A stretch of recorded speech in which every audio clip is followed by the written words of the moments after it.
بسم اللہ الرحمن الرحیم۔ شو اللہ کے نام سے جو بڑا ہی مہربان اور نہایت رحم والا ہے۔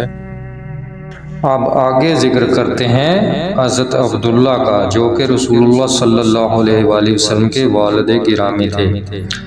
عبد المطلب نے زمزم کا کنواں کھودتے وقت جو دعا مانگی تھی وہ قبول ہوئی۔ اللہ نے انہیں 10 بیٹے عطا کیے جو سب کے سب جوان ہوئے اور اپنے باپ کے دست و بازو بن گئے۔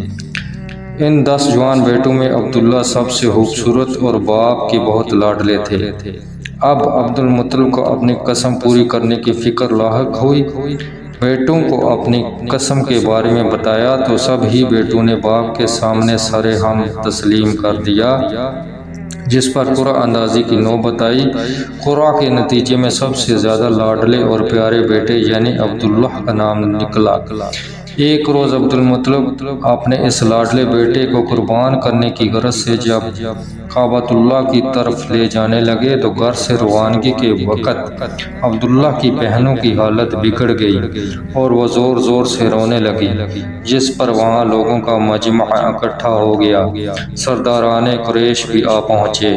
ان سرداران قریش اور بہت سے عزیز و احباب نے اصرار کیا کہ عبداللہ کو قربان کرنے کی بجائے قسم پوری کرنے کا کوئی اور راستہ تلاش کیا جائے۔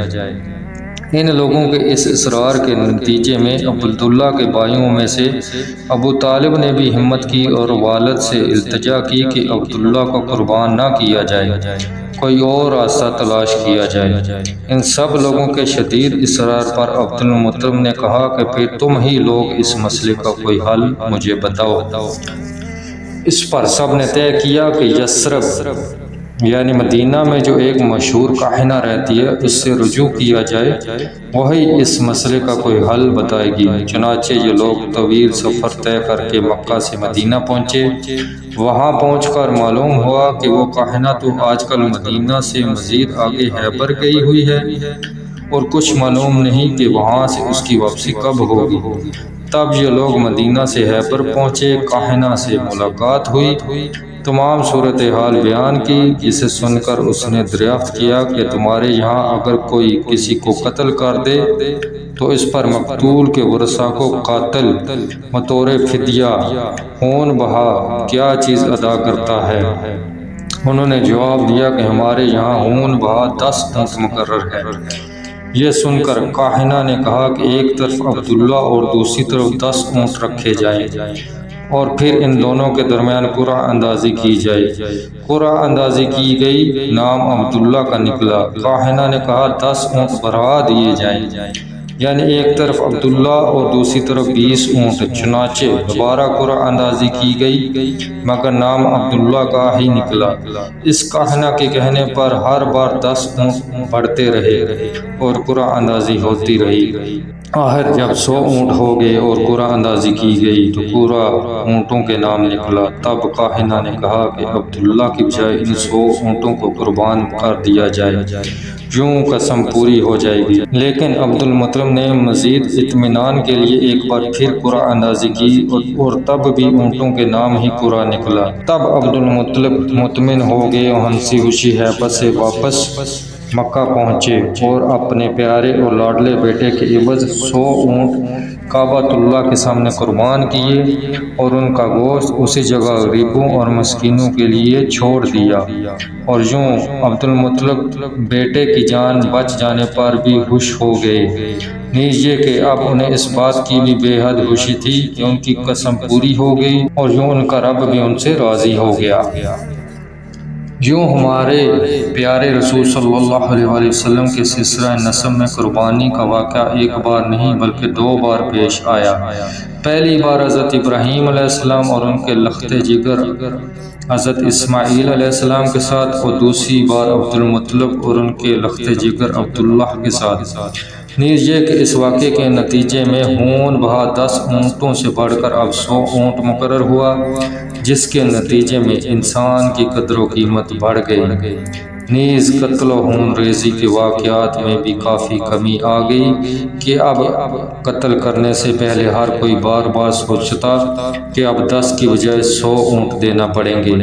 اللہ نے اپنے رسول اللہ صلی اللہ علیہ وآلہ وسلم کو رحمت للعالمین بنانا تھا، یوں دنیا نے آپ صلی اللہ علیہ وآلہ وسلم کی ولادت بعثت سے پہلے ہی اس رحمت کی جھلک دیکھ لی۔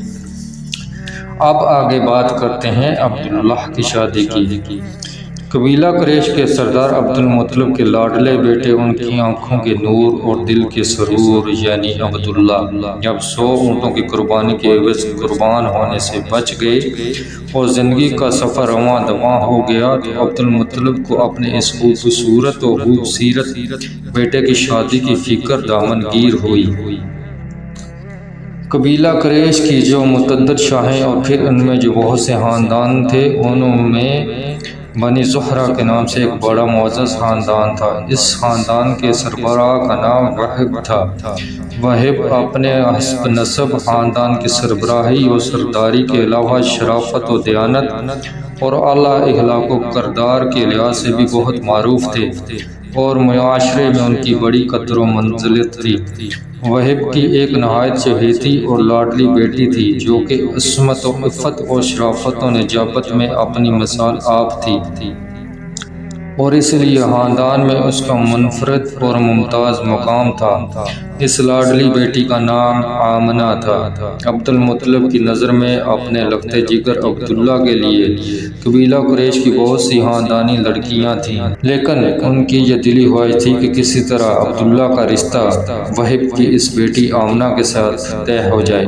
چنانچہ یہی تمنا دل میں لیے ہوئے ایک روز وہ وہب کے گھر پہنچے، مدعا بیان کیا، اپنے بیٹے عبداللہ کے لیے آمنہ کا رشتہ مانگا، جسے وہب نے بہوشی قبول کر لیا۔ یوں ہمارے پیارے نبی صلی اللہ علیہ وآلہ وسلم کے گرامی قدر والدین رشتہ زوجیت میں منسلک ہو گئے۔ اس شادی کے محض چند ہفتے بعد عبداللہ اپنے والد کی تجارت کے سلسلے میں ملک شام کی طرف جانے والے قافلے کے ہمراہ روانہ ہو گئے، جبکہ اس دوران ان کی اہلیہ محترمہ یعنی آمنہ امانت دار نور محمدی بن چکی تھی۔ ملک شام سے واپسی کے موقع پر راستے میں عبداللہ بیمار پڑ گئے اور یہ قافلہ جب مدینہ کی حدود میں پہنچا تو ان کی طبیعت اس قدر ناساز ہو گئی کہ وہ مزید سفر جاری رکھنے کے قابل نہ رہے اور مدینہ میں ہی رک گئے۔ جبکہ قافلہ انہیں چھوڑ کر منزل کی طرف روانہ ہو گیا، مکہ پہنچ کر قافلے والوں نے عبد المطلب کو جب بیٹے کی بیماری کی اطلاع دی تو وہ انتہائی پریشان اور فکر مند ہو گئے اور فوراً اپنے بڑے بیٹے حارث کو عبداللہ کی خبرگیری کے لیے مدینہ کی طرف روانہ کیا۔ حارث انتہائی سرعت کے ساتھ جب یہ طویل سفر طے کر کے مدینہ پہنچا تو معلوم ہوا کہ عبداللہ کی وفات ہو چکی ہے اور انہیں مدینہ کے محلہ دارالنابغہ میں دفن کیا جا چکا ہے۔ اس پر حارث انتہائی رنجیدہ اور افسردہ ہوا اور فوراً ہی مکہ کی طرف واپس لوٹ گیا، اور مکہ واپس پہنچنے پر اس نے اپنے والد عبد المطلب کو یہ افسوسناک خبر سنائی۔